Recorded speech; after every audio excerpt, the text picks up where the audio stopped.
For the whole of my life, I knew that something else was available, that there was something more, but I didn't know how to get it. Until now.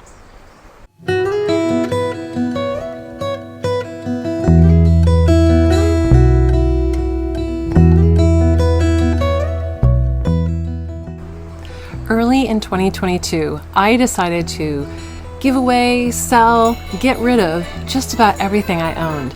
And whatever was left, I packed up and I moved overseas to Portugal. And I have to tell you, it was the best thing I could have ever done.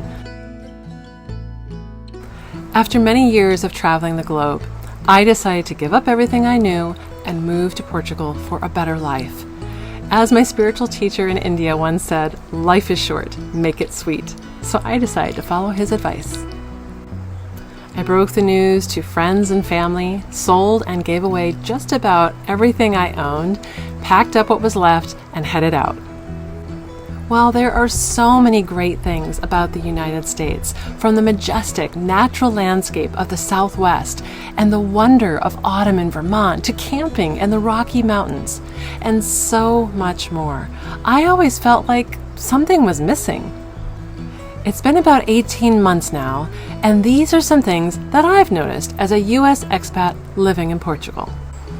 One of the first things you notice when you come to Portugal is the slow pace. For instance, today, we tried to go out and have lunch and a bunch of places were closed. Why? Because it's Monday. In the United States, we are used to going faster and faster and faster and always wanting more and more and more. It's never enough and things are never fast enough. It just keeps speeding up more and more and more. And that's just not for me. I like life to move a little slower. So I think I ended up in just the right spot. Can you hear the river flowing so peacefully behind me? Yeah, that's the right pace for me. I'd really love to know where you're listening from. Let me know in the comments down below. In the United States, we are taught to go faster and faster and always want more and more and more. And part of this is good because it creates a personality where we are entrepreneurs, we are creating wonderful things in the world, and it has gotten completely out of balance. In this fast-paced culture, where we are always taught to go faster and faster and always want for more and more and more, it leaves us feeling unsatisfied and like we are never enough. That doesn't lead to happiness. When I lived in the States, I owned a couple yoga studios that had gotten to be very, very successful, which I'm so grateful for. But I was crazy busy all the time. While being busy seems to be a badge of honor in the United States, over here, life balance is a priority. Everything comes to a close from about 12:30 to 3 so that people can go home and eat, spend time with their loved ones, and maybe even take a little nap. Or who knows, maybe they're going to get lucky. When people are able to slow down and just have greater balance in their life, they tend to have healthier relationships because they've got the time and the energy to put towards things like that. Where when I was working 65, 80, even 100 hours a week, I didn't have relationships. Are you kidding me? There was nothing left for relationships. Over here, relationships and family and friends, it's a priority, and you can see it everywhere you go. Every single day, I see friends and family out for coffee or a beer or a meal or just hanging out. And it's just really pretty darn remarkable. I guess this goes along with the first thing that I mentioned. People over here in Portugal really don't care what you do for a living. In fact, in the United States, if I go to a party or anywhere actually, pretty much the first question people ask you is, what do you do for a living? And then immediately after you reveal what it is you do for a living, the silent judgment begins. Now I know we don't want to admit to this, but it happens all the time in the United States. And then people decide where to put you on the meter of acceptance. And are you a friend? Are you an acquaintance? Whatever. That does not happen over here. Not once. has anybody ever asked me what I do for a living over here, and I have to tell you, it is very refreshing. Hey, they just like me for me. Having been the victim of violent crime in the United States more than once, I am particularly sensitive to this. Although these days it seems that most Americans are touched by violence of some sort, even if not directly, because it is in the news every single day over there. It's exhausting even just to hear about it. In Portugal, we don't experience that ever, really. I mean, in the bigger cities, sure, there's crime every now and then, but it's nothing like in the United States. We don't have to be afraid to send our children to school. We don't have to be afraid to go to the grocery store or go to a movie theater, drive our cars, go to a concert. It just doesn't, it's not even a thought here. Living in a place where I feel safe, really for the first time in maybe my whole life, at least many, many years, has allowed my nervous system to relax and heal. And I'm becoming a whole different person just because of that alone. And I want that for everybody. While gun violence is obviously a thing in the United States, it's not over here. Sure, in the big city like Lisbon, Porto, you're going to see stuff. It's a big city. But where I am, up in a little village in the north, or any little village around here, it's just very, very uncommon to have crime. I love it. And again, I just want this for everybody. In the States, it seems that people feel emboldened to direct harm towards others in shocking ways that are simply unheard of here. I've heard some folks say that they felt a constant cloud of fear kind of hanging over them while they lived in the United States. In Portugal, there's more of a lightness of being.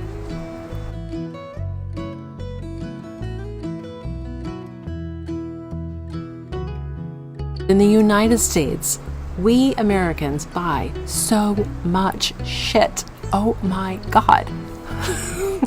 Now, when I lived there, I owned a very large business, which required me to buy stuff. And so I think that it exponentialized it. It grew that in for me by quite a lot. But also, I was very irresponsible, just like everybody else there. Most people. I can't generalize too much, but most of us. I mean, my God, you go to Target for, I don't know, one thing, a toilet brush or some tape or something, and you end up walking out with like a couple $100 worth of stuff. How common is that? That doesn't happen as much over here. Very rarely. What I love is I love living very simply, and I love having the things that I need, and some things around me that are really beautiful, although nature really does it for me too. And so this is now my yard and totally fulfills me. But in the United States, we just buy and buy and buy, and there's no end to it. It makes us have to work harder and harder and harder, and it leads us to feeling more and more and more unfulfilled. And over here, things are a lot more simple. Of course, people over here buy things. It's just that the amount of stuff that they buy is far, far less. And another thing that I love too is that I see that the Portuguese people that I know and interact with on a regular basis, they tend to reuse things over and over again instead of buying something new all the time. This materialism, this consumerism in the United States is completely unhealthy for the planet, for our pocketbooks, and for our total well-being. Simplicity in Portugal rules. Except, of course, when it comes to wine, because when you go into any grocery store, you will see probably more wine than anything else. Okay, maybe not quite as bad, but they like their wine, and I like their wine. And maybe that's why people are so happy here. Other than the plethora of really good wines, you will find that there is far less selection over here when shopping for pretty much anything. I'm so grateful for this. Decision fatigue is a real thing. It's not always a good idea to have a bajillion choices. I mean, do we really need to have hundreds of kinds of cereal and bread and toilet paper? I never feel that I'm lacking over here. In fact, I feel much more abundant living a simple life in Portugal than I ever felt in the United States. Now, you've probably noticed this one already. Portugal is a lot older than the United States. United States, 1776, right? In fact, the house that I grew up in Vermont was built in 1776. It was super cool. And Portugal, 1143. That's old, right? I love it. It's not unusual to see churches and buildings that are 500 and 600 years old. The Romans lived throughout all of Portugal in the early 200s. I walk on hiking trails that are actually ancient Roman aqueducts and roads, making them nearly 2,000 years old. It's amazing. Check out this old monastery ruin I came across on one of my hikes, right up here, right in the hills. I have always loved old things. The stories that these things have from years past have always intrigued me. There's a special kind of beauty in that, and I feel that Portugal honors this very well. You know how in the United States, pretty much every cafe that you go into, everybody's on their computers and on their phones, and very few people are actually just sitting and talking to one another, relating to each other. Well, it is the reverse here. You actually look very out of place if you go into a cafe and you open up your computer or even your phone. Sure, it happens. People are more likely to be on their phones, not so much on their computers in public. Again, things are different in the big cities. But for the rest of Portugal, it's like going back in time. Technology has a lot of benefits, and it's really screwing us up in a lot of ways too.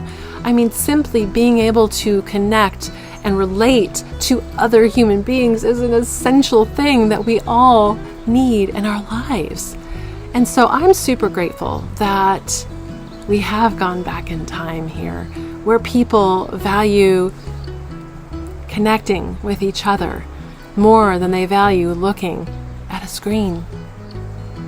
Not only are farmers markets with fresh local produce plentiful here, quality food at the regular markets are priced much more fairly in Portugal. More than half of the nasty GMOs, pesticides, and fungicides that are used commonly in the United States are illegal over here, meaning that I'm actually eating real food. Imagine that! What is that going to do for a body? When I lived in the United States, I was very hesitant to go to the doctor unless I really, really had to. And I had very severe health problems for a long time. But I would only go when I really, really, really had to, because the prices are absolutely insane. For what's supposed to be a first world country, the healthcare in the United States completely sucks the big one.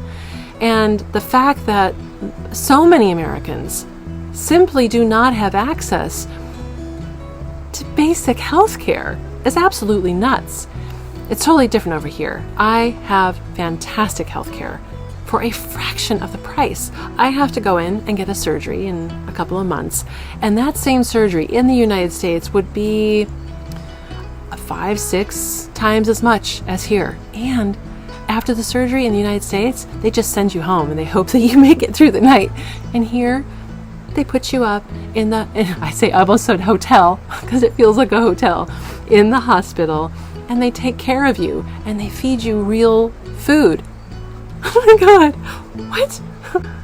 You know, when you live in a place, you sort of get used to things and you just feel like it's normal, right? And then you go away, you go somewhere else, and you see how it's so different. And I've traveled a lot in my life, and so I already had an idea how different it is. But then now that I live here in Portugal, I really see directly how large things are in the United States. It's not just Texas, it's the whole country. Everything, furniture and cars and houses and buildings and everything. Things over here are tiny. Tiny, tiny, tiny. I like it that way. I just don't think that we humans should be taking up so much damn space.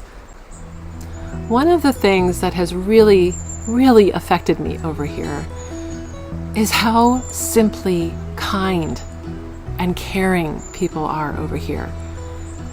I have had countless Portuguese people do things that absolutely blow me away in the very best way possible.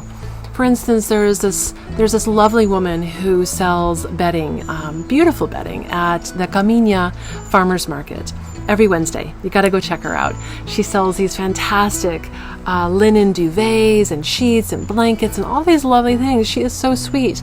And when she found out that I was buying some bedding for my single brother who has 2 young boys, she just started filling up bags. And I asked her, I said, "What are you doing?" And she said, "Oh, no, don't worry. You're not going to pay for these. We're going to gift them to your brother." She gifted us like 200 euros worth of beautiful bedding. And the price for these things, like a duvet cover is like 20 euros, and sheets are like, I don't know, 10 or 15 euros, blankets, 20, 25 euros, something like that. So she gifted him a whole lot of stuff for him and his boys. I've never had anything like that happen in the United States. When I'm asking directions, you know what happens? They don't just give you some brief directions and brush you off. A couple times now, I have asked for directions, and people will actually stop what they are doing and walk you to where you are going. Okay, if it's a couple miles, probably not. But if it's just a few blocks, I've had that happen multiple times. They just want to make sure that you safely get to where you're going. The United States is currently in a severe state of divide. It's often impossible just to get a civil conversation going about politics or anything that's really important in our world. People are polarized to very unhealthy extremes, and we can't make positive changes if folks are not willing to simply have a civil conversation about it. This is not to say that everyone in Portugal agrees politically or about anything, but they are not going to let their views break apart friendships and families. I definitely don't miss that constant aggressive clash in the United States. When I think about it, there is one core quality for each country that really determines life there. For the United States, I would say that core quality is competition. This is how the U.S. programs all of us for the whole of our lives, and it is evident everywhere. In Portugal, the core quality is cooperation. This too is evident everywhere. There are positives and negatives to both. One good thing about the competitiveness in the United States is that it can drive us to expand in ways we might not otherwise. This is what drives the entrepreneurial spirit of the United States. It's clear to me that I thrive in an environment that is based on cooperation. In fact, I believe this is how we all thrive, and I want the best for all of us.